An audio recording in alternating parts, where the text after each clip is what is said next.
You are listening to 5-Minute Meditations. Welcome back. This is your host Chandra, and today we're going to talk about the certain qualities that blossom in your spiritual progress. One of them is called Karunika. This is very kind and merciful. This is described in an ancient book called the Bhagavatam, which explores all the different qualities of a saintly person. So I'll tell you the Sanskrit right now. Titikshava Karunika Surhida Sarva Dehinam Ajata Shatrava Shanta Sadava Saradu Bhushana. So Titikshava means he's very tolerant. You can't get under his skin because he doesn't get annoyed. He's Karunika. He's very merciful. He wants to help others. He's Surhida. He sees everyone very close to his heart. Sarva Dehinam, everyone, not just humans, all creatures. He is Ajata Shatrava. He doesn't see anyone as his enemy, and he is peaceful, and he's Sadava. He very much follows the ancient spiritual codes of growth that are given in ancient literature. So these are his qualities, and we find this in a modern example in a person named Srila Prabhupada. Prabhupada, he came to America penniless on board a cargo ship and had 2 heart attacks on the ship to get here, to give the knowledge that was not very readily available in the West, the knowledge of the difference between the soul and the body, and the knowledge of Bhagavan, the personal aspect of God. In his life, you see that he led his life in such a way that even to his last breath, he was working to help others. He was working at the age of 82 when he was just about to leave his body, translating works for the benefit of the world. Similarly, we have one of his disciples who just left this world on the 4th of July. He came to America recently.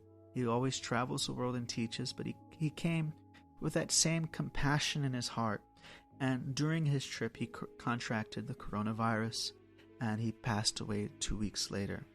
So this is the kindness that begins to blossom. As you may know, we were in the hospital for about 9 days. Our son was in great pain. He was suffering with a kidney infection and was very sick. The doctors would ask him, "How are you?" He said, "I'm not doing good. But that's okay. I'm not this body. I'm a spirit soul.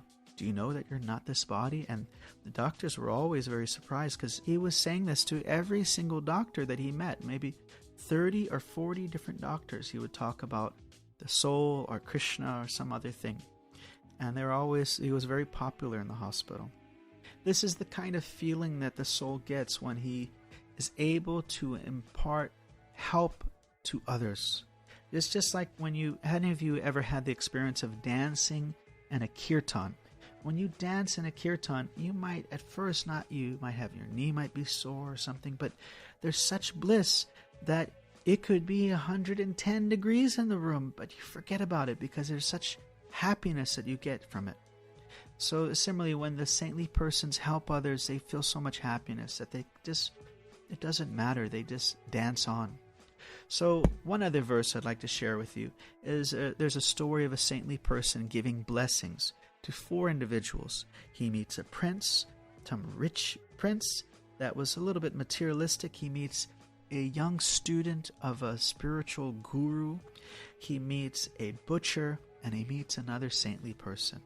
He says to the prince, "May you live forever." He says to the young student, "May you die soon." He says to the saintly persons, "May you live, may you die, doesn't matter." And then he says to the butcher, "Don't live, but don't die." What is the meaning behind this? Well, the prince, he is very materialistic and he might be enjoying all kinds of delights, but then the karma will hit him when he leaves his body and has to experience the reactions in his next life. For the saintly student, he is fully engaged in spiritual studies, but he may not be so fortunate in the future. So he's saying, maybe die soon because you're well spiritually situated. He says for the saintly person, live or die doesn't matter because you'll dance on. Wherever you're doing now, you'll continue and you're always in ecstasy. And for the butcher, you're always in misery. May you not live, may you not die, because the life that you have now is unfortunate, and the karma in the next life is even more unfortunate. So thank you for listening. Om Tat Sat. Thanks a lot.